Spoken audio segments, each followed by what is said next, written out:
E aí galera, beleza? Meu nome é Thiago, sou de Geografia e na aula de hoje nós vamos dar continuidade ao conteúdo de bacias hidrográficas, beleza?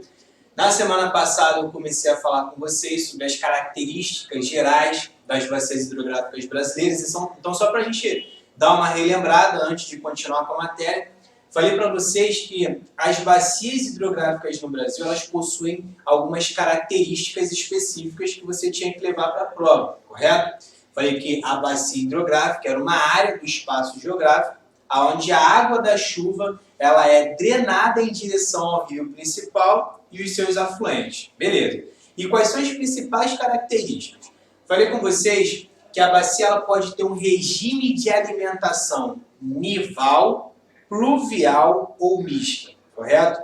Quando eu falo que uma bacia tem regime de alimentação pluvial com P é chuva. Então, eu quero dizer que a bacia hidrográfica, nesse contexto, é alimentada pela água da chuva. E eu falei com vocês que aqui no Brasil predominam as bacias com regimes pluviais, correto? Nós só vamos ter uma única bacia que é a exceção, que é a bacia amazônica. Falei para vocês que a bacia amazônica tem um regime misto. Por que o regime misto? Porque o rio Amazonas ele nasce lá na cordilheira peruana. E lá você vai ter o derretimento da neve. Então, lá na cordilheira peruana é regime nival. Como a bacia amazônica apresenta as duas, tanto nival como pluvial, a bacia amazônica é a única exceção do nosso território, sendo então uma bacia mista. Todas as outras possuem regimes pluviais. Essa é a primeira característica que você tem que levar para a prova. Depois eu comentei que as bacias brasileiras predominam rios de planalto, correto? Rio de planalto é aquele rio onde você tem queda d'água. E o rio de planalto ele é muito bom para gerar energia.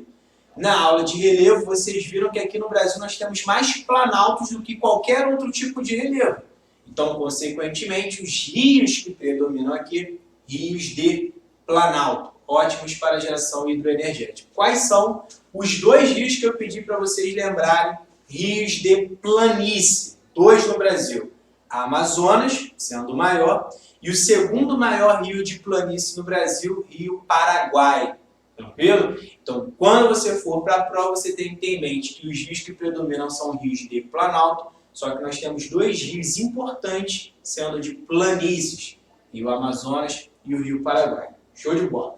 Falei para vocês que uma outra característica é a drenagem ser exorreica, para fora do continente.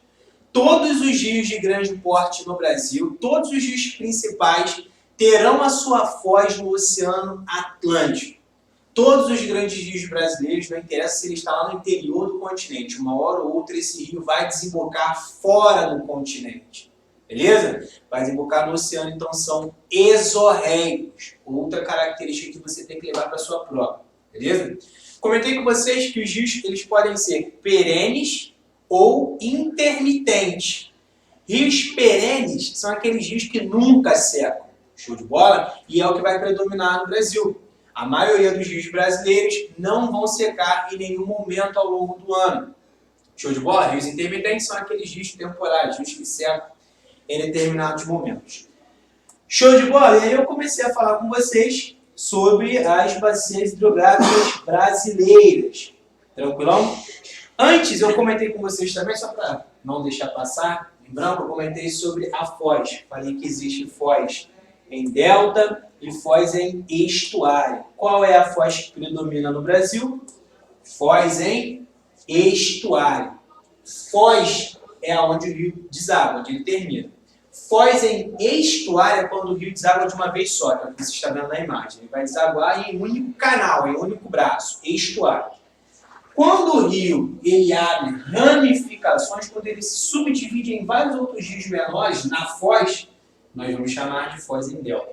Show de bola? Aqui no Brasil, o que predomina é a foz em estuário. Se a prova perguntar quais são as duas bacias que apresentam pelo menos uma parte da sua foz em delta, a bacia amazônica e a bacia do Parnaíba.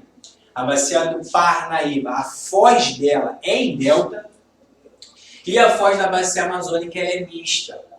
Na foz da bacia amazônica você vai encontrar tanto o estuário como o delta. Tranquilo? Se a prova, novamente, perguntar qual é a única bacia com foz mista no Brasil, bacia amazônica. Qual é a bacia com foz em delta? Bacia do Paranaíba. Lembrando que a bacia amazônica tem parte dela em delta também. Show de bola? Por ser mista, obviamente. Então eu comentei com vocês sobre a bacia amazônica, falei com vocês sobre a bacia Tocantins-Araguaia, e aí eu comecei a falar com vocês sobre a bacia do Paraná, não foi isso? Então comentei com vocês que a terceira maior bacia do país é a bacia do Paraná, show de bola? Formado pela junção do Rio Grande com o Rio Paranaíba, não pode confundir com o Rio Parnaíba. Parnaíba é lá no Nordeste. Aqui na região Centro-Sul, o nome do rio é Paranaíba. E o encontro do Rio Grande com o Rio Paranaíba forma o Rio Paraná. A ESA vai te perguntar isso. Tranquilo? O Rio Paraná é formado pela confluência, pelo encontro de dois outros rios. Quais são? Grande e Paranaíba. Perdão. Aonde isso vai ocorrer? Aonde esse encontro do Rio Grande com o Paranaíba ocorre? Na divisa entre São Paulo, Minas Gerais e Mato Grosso do Sul, cujas cabeceiras, as nascentes, estão nas Serras da Mantiqueira, no caso o Rio Grande, tá? A nascente do Rio Grande fica na Serra da Mantiqueira. Lembrando que você viu lá em relevo, Serra da Mantiqueira faz divisa entre Rio de Janeiro, São Paulo e Minas Gerais. E a cabeceira do Rio Paranaíba, a nascente do Rio Paranaíba, fica na Serra da Canastra, beleza? De todas as bacias hidrográficas, a bacia do Paraná possui a maior capacidade instalada de energia hidrelétrica. Lembrando que a bacia que tem a maior capacidade hidrelétrica, se a prova perguntar, bacia amazônica. De todas as bacias hidrográficas, a bacia amazônica tem a maior capacidade para gerar energia hidroelétrica. Mas, no caso da bacia amazônica, dois fatores acabam dificultando, né? Você tem a questão do impacto ambiental da floresta amazônica. Se você constrói uma represa, o nível da água sobe e a laguna é gigantesca, o impacto ambiental é absurdo. E a outra questão é que você não tem a mesma demanda, a mesma necessidade energética lá na região norte que aqui na região centro-sul. Tranquilo? Então, qual é a bacia que tem a maior capacidade? Bacia amazônica. Qual é a bacia que tem a maior capacidade instalada, e aí sim, gerando a energia? Bacia do Paraná. A prova vai usar esse nome aqui, esse termo, tá? Instalado. Então, toma cuidado. Destaque para as usinas de Itaipu, lá na Bacia do Paraná. A usina de Itaipu é uma usina binacional, pertence 50% ao Brasil, 50% ao Paraguai, beleza? Porto Primavera e Marimbondo são os destaques das usinas hidrelétricas lá na Bacia do Paraná. Show de bola? Lá na Bacia do Paraná você vai ter o aquífero Guarani. Eu comentei com vocês que aquífero é um reservatório de água subterrânea. O nível, a chuva vai cair sobre o solo, a água vai infiltrando, o acúmulo dessa água, né, subterrânea, nós vamos chamar de aquífero. E nós temos vários aquíferos no Brasil. É como se fosse uma caixa d'água embaixo da terra. Um grande acúmulo de água doce embaixo da terra. É um aquífero. Nós temos vários aquíferos no Brasil. Os dois mais importantes que eu recomendo vocês estudarem para o dia da prova, né? Focar bastante, na verdade, já estão estudando, focar no dia da prova, aquífero Guarani e o aquífero Alter do Chão, que eu vou falar com vocês mais para frente. O aquífero Guarani, ele fica embaixo da Bacia do Paraná. Aqui, ó. A imagem para vocês aqui, bonitinho. Essa parte azul aqui é a área do aquífero Guarani. É um imenso reservatório de água subterrânea, água doce. O aquífero Guarani, ele é o maior aquífero em extensão que nós temos. Só que você que vai fazer a prova da ESA ela utiliza livros que vão de 2009 a 2012, correto? Você vai fazer a prova da ESA, eu recomendo bastante você estudar pelo livro do edital, assim, ter o livro do edital, estudar pelo livro do edital ou estudar pelo conteúdo que o professor coloca no quadro. Porque na hora de montar a aula, nós montamos a aula com base no livro do edital. E lá no livro do edital, lá em 2012, o maior aquífero que nós tínhamos em 2012 era considerado o aquífero Guarani.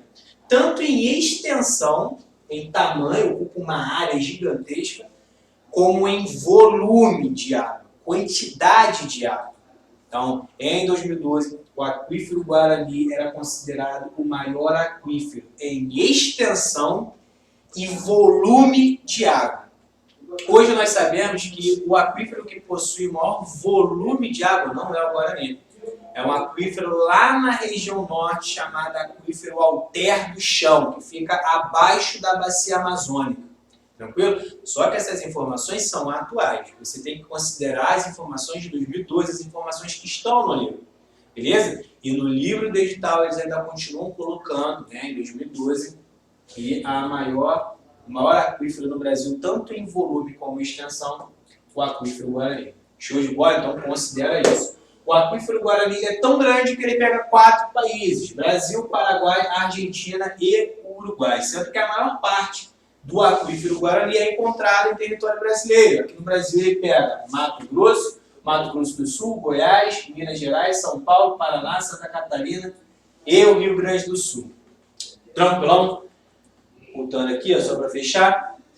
O Rio Paraná possui sua foz no Rio da Prata. Eu comentei com vocês que a maior bacia hidrográfica que nós temos aqui no Brasil e no mundo é a bacia amazônica. Show?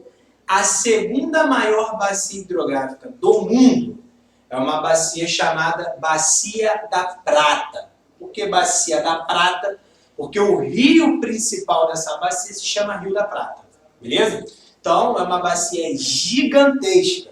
Show de bola? Só que nessa bacia você tem 3 rios principais. Ela é tão grande que ela possui 3 rios principais. Quais são os 3 rios principais? Em ordem, tá, de extensão: Rio Paraná, Paraguai e Uruguai. Paraná, Paraguai e Uruguai. O que vocês estão estudando aqui é uma bacia do Rio Paraná, sendo que esse Rio Paraná está inserido na Bacia Platina. Então, a foz do Rio Paraná, o local onde o Rio Paraná vai desaguar a sua água, Rio da Prata, que faz parte da Bacia Platina. Show de bola? Outra bacia hidrográfica, então. Bacia do São Francisco. Beleza? A Bacia do São Francisco ela pode cair na sua prova com outros nomes. Tranquilo? A Bacia do São Francisco, eu coloquei que ela é menor das 4 grandes bacias. Então, a primeira, Bacia Amazônica. Segunda, Tocantins-Araguaia. Terceira, do Paraná. Quarta, São Francisco. Tem que colocar essa ordem no dia da prova. Então, voltando, a Bacia do São Francisco é a menor das 4 grandes bacias, é a 4ª maior bacia do país. Pode ser chamado de Rio da Integração Nacional. Por que Rio da Integração Nacional? Porque ela foi bastante utilizada para conectar a região Nordeste com a região Sudeste. Quando você tem o fim do ciclo da cana-de-açúcar lá no litoral nordestino, com o solo massapê lá no litoral nordestino, quando você tem esse declínio da cana-de-açúcar, o próximo ciclo que surge é o ciclo do ouro. Então, o Rio São Francisco ele foi muito usado para escoar mercadorias e pessoas do Nordeste para o Sudeste. Ele integrava as 2 regiões, conectava, daí ser chamado de Rio da Integração Nacional. Show de bola? Pode ficar na sua prova outro nome, o Velho Chico. Rio dos Currais. Por que Rio dos Currais?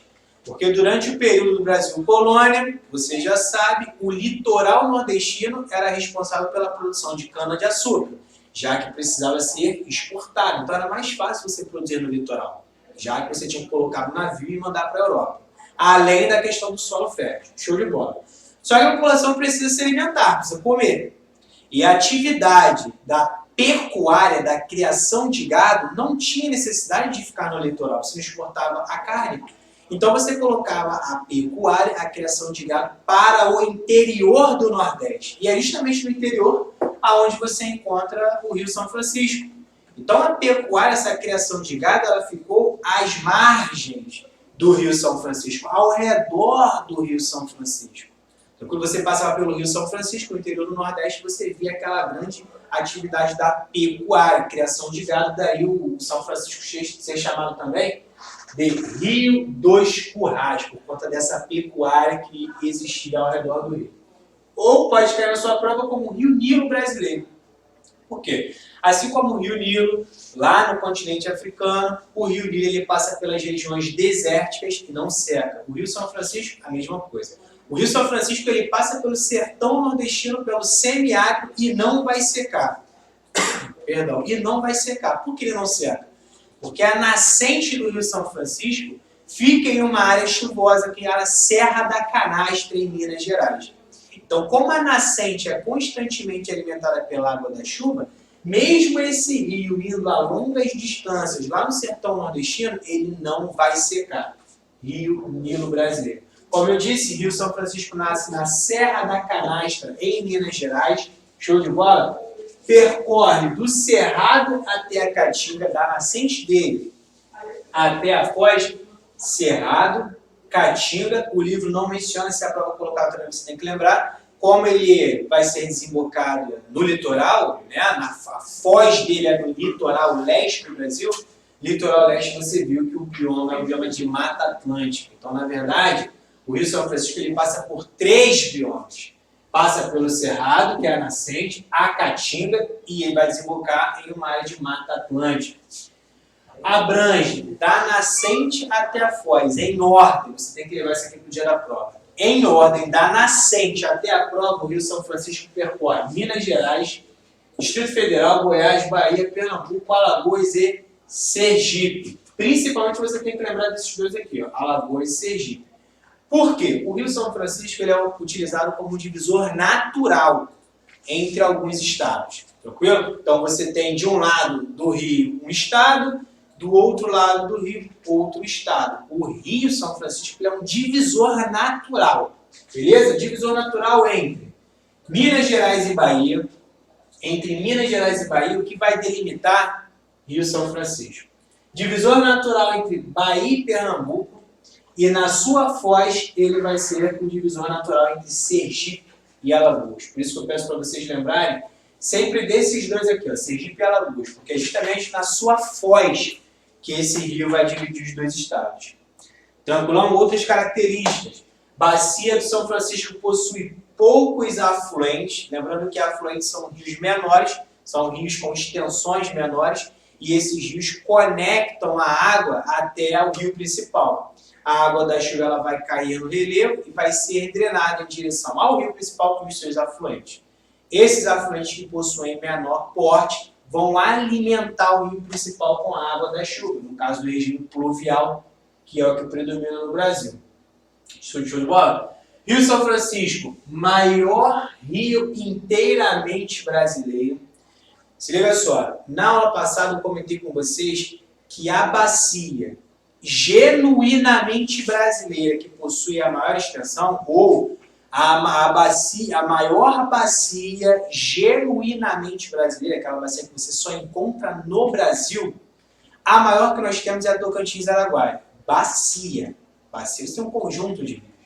Agora, se a prova colocar rio inteiramente brasileiro, que você só encontra em território brasileiro, o maior que nós temos, Rio São Francisco. Muito usado para a irrigação, a água do São Francisco vai ser utilizada para irrigar a fruticultura, produção de frutas, tá, no Nordeste, e a navegação. O Rio São Francisco, mesmo sendo um rio de planalto, com queda d'água, existem alguns pontos no Rio São Francisco que são navegáveis. Tá? 2 extremidades navegáveis no Rio São Francisco. Quais são esses 2 pontos? Pirapora, em Minas Gerais, até Juazeiro, Bahia. São esses 2 pontos que o Rio São Francisco se torna navegável, entre Pirapora, em Minas Gerais, e Juazeiro, Bahia. Show de bola? Grande capacidade hidrelétrica, obviamente, porque é um rio de planalto, então tem grande capacidade hidrelétrica. Você vai encontrar lá na Bacia do São Francisco algumas usinas hidrelétricas. Uma delas, usina de Sobradinho, usina de Três Marias. Quando a gente trabalhar fontes energéticas, eu vou colocar as principais usinas hidrelétricas, em qual rio essa usina está inserida, e esse rio está inserido em qual bacia hidrográfica. Então, fica tranquilo em relação a isso. Show de bola? Aqui é uma imagem da Bacia do São Francisco. Como eu disse, a Bacia do São Francisco possui poucos afluentes, tá vendo? Poucos afluentes. Uma gifzinha aí te mostrando o percurso do Rio São Francisco. Ele corre sentido sul-norte e o Rio São Francisco ele vem sendo ameaçado. Viu? Ele vem ameaçado por conta da monocultura ao redor do rio. O que é a monocultura? É quando você tem a plantação de uma única cultura, de um único tipo de alimento. No caso, monocultura da soja. É quando você só planta soja. E qual o problema disso para o Rio São Francisco? Por que o Rio São Francisco está sendo ameaçado pela monocultura? A questão é que você remove a cobertura vegetal ao redor do rio para plantio. Você retira aquela cobertura vegetal e parte do solo fica exposto à ação do tempo. Então, quando chove ou quando venta, aquele sedimento, aquela areia, entre aspas, né, sedimento, que fica ao redor do rio, ele acaba indo parar no fundo do rio. E ao longo do tempo, esse rio que está sofrendo acúmulo de sedimento, esse rio que está sendo assoreado, ele pode desaparecer. Então, alguns trechos do Rio São Francisco acabam sofrendo com esse assoreamento, esse acúmulo de areia que vem ao redor do rio por conta do desmatamento. E a outra questão, que eu já ia passar aqui, ó, é a transposição do rio. Você está vendo que, como eu disse, o Rio São Francisco ele não tem muitos afluentes. Está vendo? Ele é um rio só, não tem muitos afluentes. Só que ele passa pelo sertão nordestino, a parte mais seca do Nordeste. Tranquilo? Só que parte do sertão nordestino, as áreas mais interioranas, essas áreas não recebem o Rio São Francisco, estão distantes do Rio São Francisco. Então a ideia é você levar essa água do Rio São Francisco até as áreas mais distantes. A ideia é essa. Transposição é mudar o curso do rio. Mudar para quê? Para levar a água do São Francisco até pontos isolados, pontos distantes. Show de bola, isso é maravilhoso. A população vai receber a água tranquilo. Qual é o problema disso? Se você muda uma parte do curso do rio, se você realiza a transposição, essa área aqui, onde você está transportando a água, vai fazer com que a foz, a parte que passa depois dessa transposição, essa área aqui, ó, ela recebe menor volume de água. A água que passaria aqui nesse trecho, parte dessa água mudou o percurso dela. Então, o volume de água nessa área diminui. A população ribeirinha que vive ao redor do Rio São Francisco é afetada por isso. A atividade agrícola nessas áreas também pode ser afetada pelo menor volume de água. Tranquilo? Então, dois fatores que vão prejudicar atualmente o Rio São Francisco: a expansão da monocultura, vem a questão do desmatamento, e a transposição do Rio São Francisco. Essa é uma imagem do Rio São Francisco assoreado. Olha esse, entre aspas, banco de areia que acabou sendo criado aqui no Rio São Francisco. E olha que ao redor do Rio São Francisco, o desmatamento vem avançando. Então, o vento e a chuva vai levando o sedimento que está aqui do lado do rio para o fundo do rio, para o leito do rio. Resultado disso, você cria essa área assoreada que prejudica tanto a embarcação local como a reprodução dos peixes, que não conseguem fazer travessias. Tranquilão? Outra bacia hidrográfica, a bacia do Paraguai. A bacia do Paraguai é a quinta maior bacia do Brasil. Sempre que falar Rio Paraguai, você tem que lembrar do bioma encontrado lá na região. O bioma que acaba sofrendo, né? Na verdade não, que acaba recebendo as águas do Rio Paraguai é o Pantanal. Então sempre que falar Paraguai, Rio Paraguai, lembra do bioma. E no caso o bioma Pantanal Mato Grossense. A bacia do Rio Paraguai é a quinta maior bacia do país. Lembra sempre dessa ordem, beleza?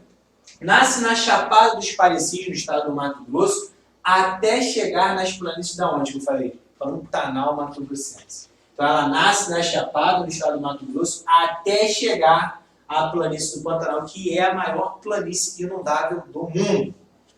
Avança pelo Paraguai até encontrar o rio Paraná, lembrando que Paraguai, Paraná e Uruguai, as três fazem parte da bacia Platina. É o segundo grande rio de planície do país, segundo grande rio de planície, porque qual é o primeiro? Rio Amazonas. Tanto o Paraguai como o rio Amazonas são rios de planície. O Rio Paraguai e o trecho final do Paraná, vou colocar a imagem para vocês, formam uma via navegável. A bacia, ela é uma bacia de planície, beleza, uma bacia navegável. Só que a foz dela é no Rio Paraná. Então, de todo esse Rio Paraguai até o ponto final da bacia do Paraná, você tem um trecho navegável, que vai de Cáceres, no estado do Mato Grosso, até Buenos Aires e Montevidéu. Viu? Sofre com o desmatamento pela soja. A soja, que hoje, né, ocupa grande parte do centro-oeste, vem causando impactos no Rio Paraguai. Lembrando que o Pantanal mato-grossense ele pega dois estados, Mato Grosso do Sul, daí o nome.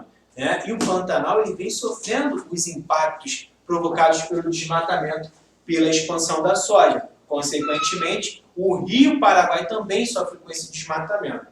Por quê, professor? Você vai desmatar a área ao redor do rio, o sedimento vai assorear o rio. Viu? A imagem aqui do Rio Paraguai, esse rio aqui, ó, azulzinho, mais escuro, é o Rio Paraguai. E essa área, acho que vai ficar um pouquinho complicado para vocês olharem aí, vai ficar muito escuro, mas existe uma parte aqui que é uma parte mais escura. Essa parte aqui, onde o verde está mais escuro, é a área alagada no Pantanal. Essa área mais escura, ela é alagada porque o Rio Paraguai não suporta toda a carga d'água durante o verão, não suporta a carga d'água e acaba transbordando. E aí essa área mais escura é a área que vai ficar alagada. Show de bola? Outra imagem que se parece muito com o Rio São Francisco, só que eu quero mostrar para vocês o impacto do desmatamento por conta da soja. Estão desmatando para ampliar a produção de soja e o rio tende a ficar assoreado. Tá? A mesma coisa que vem ocorrendo com o Rio São Francisco. Bacia do Rio Uruguai, está terminando já, fica tranquilo. A bacia do Rio Uruguai é a 6ª maior bacia do Brasil. Então, novamente, em ordem, a maior bacia amazônica, 2ª Tocantins-Araguaia, 3ª Paraná, 4ª São Francisco, 5ª Paraguai, 6ª Uruguai. O Rio Uruguai nasce na Serra Geral, no estado de Santa Catarina, e ele acaba sendo formado pelo encontro de dois outros rios. Isso já caiu na prova da ESA. Tá? A ESA já perguntou, o Rio Uruguai é formado pela confluência de dois outros rios. Quais são? Canoas e Pelotas. Tá? Rio Uruguai é formado pelo encontro do rio Canoas com o rio Pelotas, lá na Serra Geral de Santa Catarina.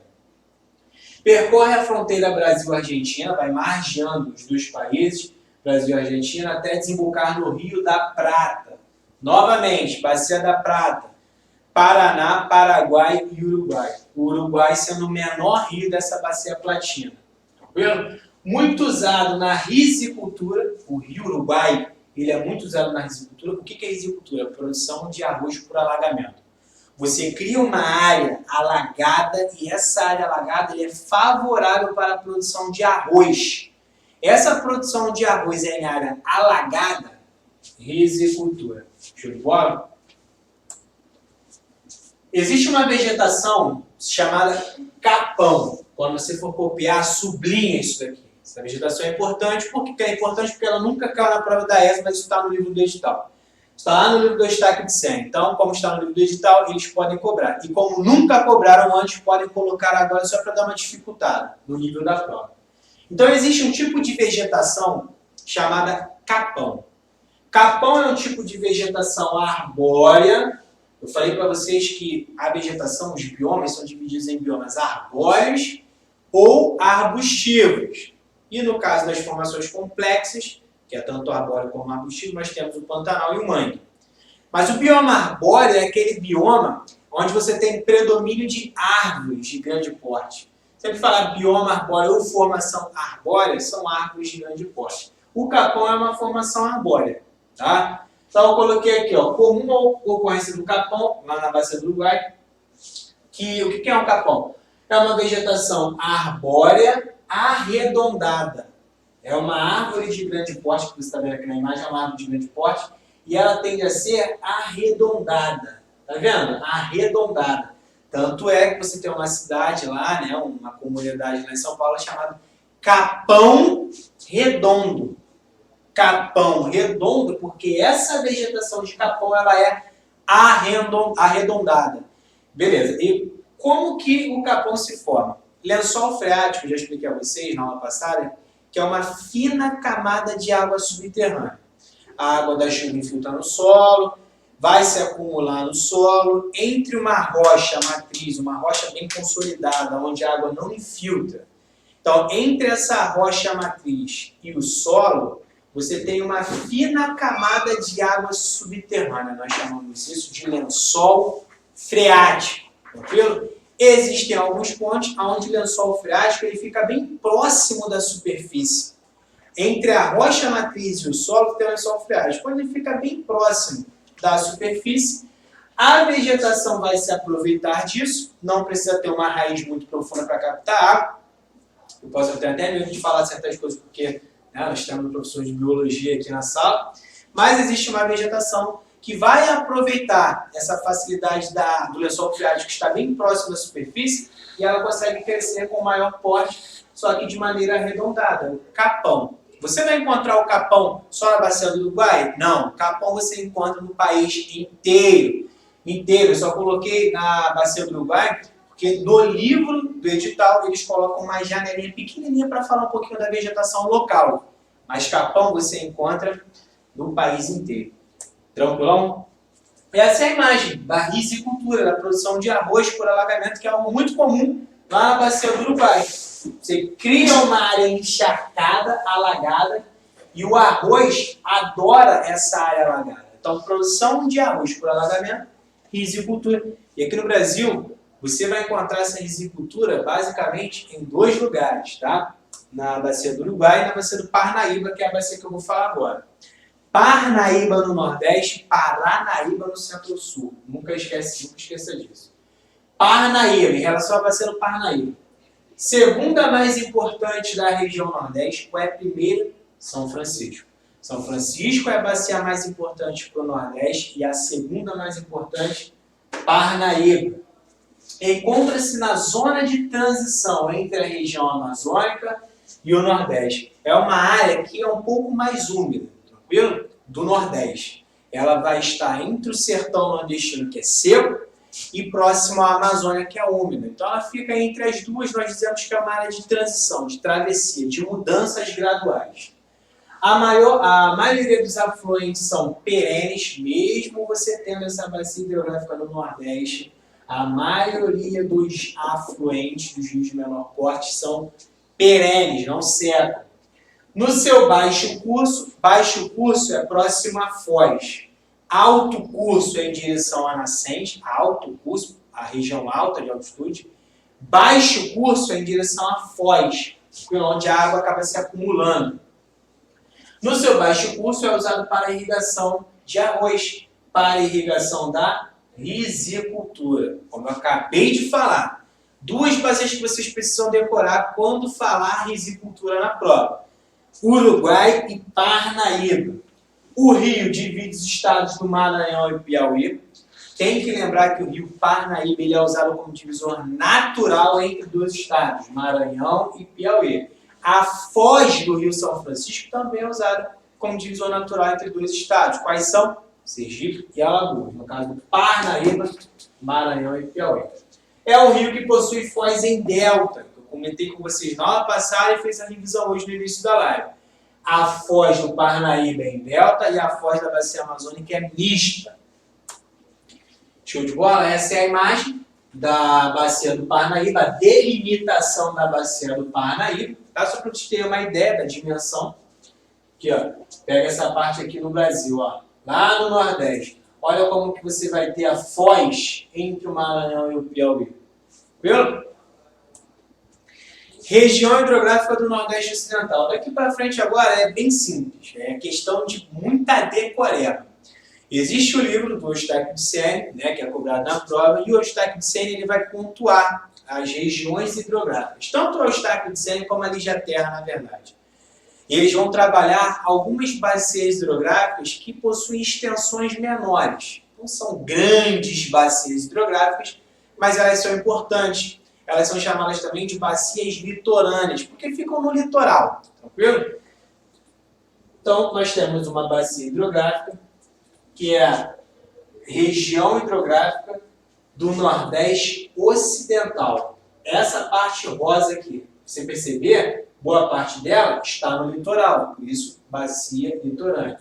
Então, a região hidrográfica do Atlântico, né, porque está de cara para o Atlântico, do Nordeste Ocidental, quais são as principais características? Corresponde ao estado do Maranhão e uma pequena parcela do estado do Pará. Então, pega dois estados aí, é bem pequena, Maranhão e Pará. Principal rio, Rio Mearim. É a única coisa que você precisa lembrar dessa região hidrográfica. Como eu disse, ela é bem simples. Existe uma outra região hidrográfica, que é a região hidrográfica do Nordeste Oriental, lá do leste agora, tá? Oriental. Muitos rios são intermitentes, vai pegar essa parte aqui, ó, tá? Verde, que também está no litoral, ó. Muitos rios são intermitentes e ocorre falta d'água, que é um problema, porque você sabe que a maior parcela da população vive no litoral. E essa bacia, ela já está justamente no litoral.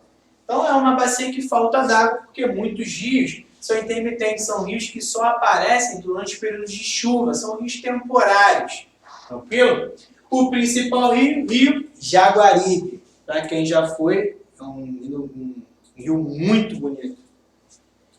Região hidrográfica do Atlântico Leste, outra bacia litorânea aqui, ó, Atlântico Leste, essa parte marrom aqui, formado por inúmeros afluentes na Serra do Mar. Para quem vive aqui no Rio de Janeiro, na minha opinião, acredito, né, que 90% de vocês já foram na Serra do Mar. A Serra do Mar é muito famosa, né? É lá na Serra do Mar onde você vai encontrar, por exemplo, Petrópolis, Teresópolis, Nova Friburgo, faz parte da Serra do Mar. E na Serra do Mar nós temos alguns afluentes dessa bacia hidrográfica chamada do Atlântico Leste, da região hidrográfica do Atlântico Leste. Os principais rios, Rio Pardo, Jequitinhonha e o Rio Salinas, bastante degradado pelos garimpos e a dragagem da mineração. Porque o garimpo ele vai utilizar a bacia hidrográfica para lavar os minérios e a concentração de mercúrio é muito grande, o que acaba contaminando o rio. Além disso, a mineração precisa desmatar, precisa retirar a cobertura vegetal. E é aquilo que eu falei sobre o Rio São Francisco e o Rio Paraguai. Você remove a cobertura vegetal ao redor do rio e os sedimentos acabam indo parar no fundo do rio, provocando aí o assoreamento. Ao longo do tempo, esses rios podem sumir, desaparecer. Região hidrográfica do Atlântico Sudeste, para quem é do Rio de Janeiro, conhece muito bem. Região hidrográfica do Atlântico Sudeste possui os principais rios, que são os rios Paraíba do Sul. Rio Paraíba do Sul é um rio que fica entre a Serra do Mar e a Serra da Mantiqueira, lá na região do Médio Vale Paraíba, tranquilo?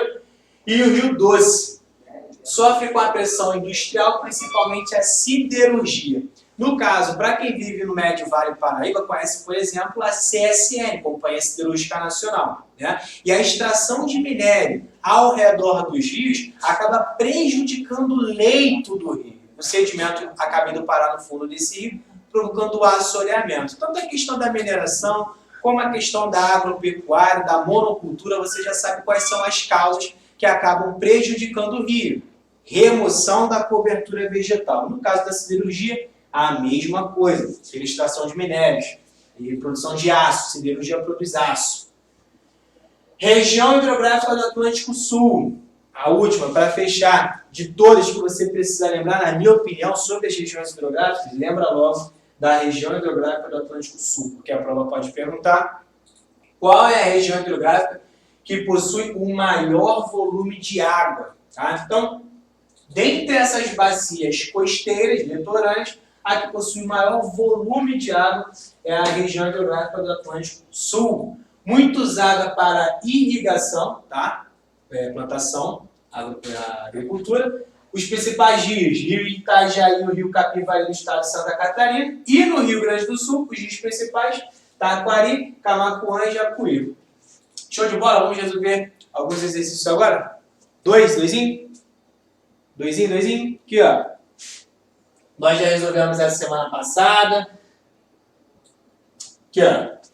A bacia platina, comentei com vocês que são 3 rios, a bacia platina é formada por grandes bacias secundárias, possuindo o maior potencial hidrelétrico instalado no Brasil. Qual é a bacia que possui o maior potencial hidrelétrico instalada, você já sabe, né? Bacia do Paraná, mas vamos dar continuidade. E outra coisa, a Bacia do Paraná está inserida na Bacia Platina, que confirma a sua resposta. E a maior usina hidrelétrica construída até hoje. Show de bola. Isso em 2012. Lá no livro do edital, Itaipu é a maior usina que nós temos. Hoje, a de Belo Monte supera, por exemplo, a usina de Tucuruí. De Belo Monte é a maior usina genuinamente brasileira hoje. E Itaipu ela é a segunda maior usina do mundo, já foi a primeira. Hoje é a de Belo Monte, de Três Gargantas, na China. Superou a de Itaipu. Esse potencial é localizado na bacia do Rio. Resposta certa, Delta. Paraná. Show de bola? Porque, dentre as bacias da Bacia Platina, ela é que possui o maior potencial hidrelétrico instalado no país. Show de bola? A última aqui, para fechar bonitinho. A usina hidrelétrica de Itaipu foi construída no Rio. Usina binacional de Itaipu, construída no Rio. Paraná. Tranquilão, galera? Eu vou mandar uma lista de exercícios para vocês com 50, 60 questões, tá? Entre bacia hidrográfica e bioma, que foi entre bacia hidrográfica e relevo, perdão, que foram os dois últimos conteúdos que nós trabalhamos, beleza? Gabarito também vai ficar disponível lá, qualquer dúvida é só deixar no comentário. Tranquilão? Beijos, abraços, até a próxima.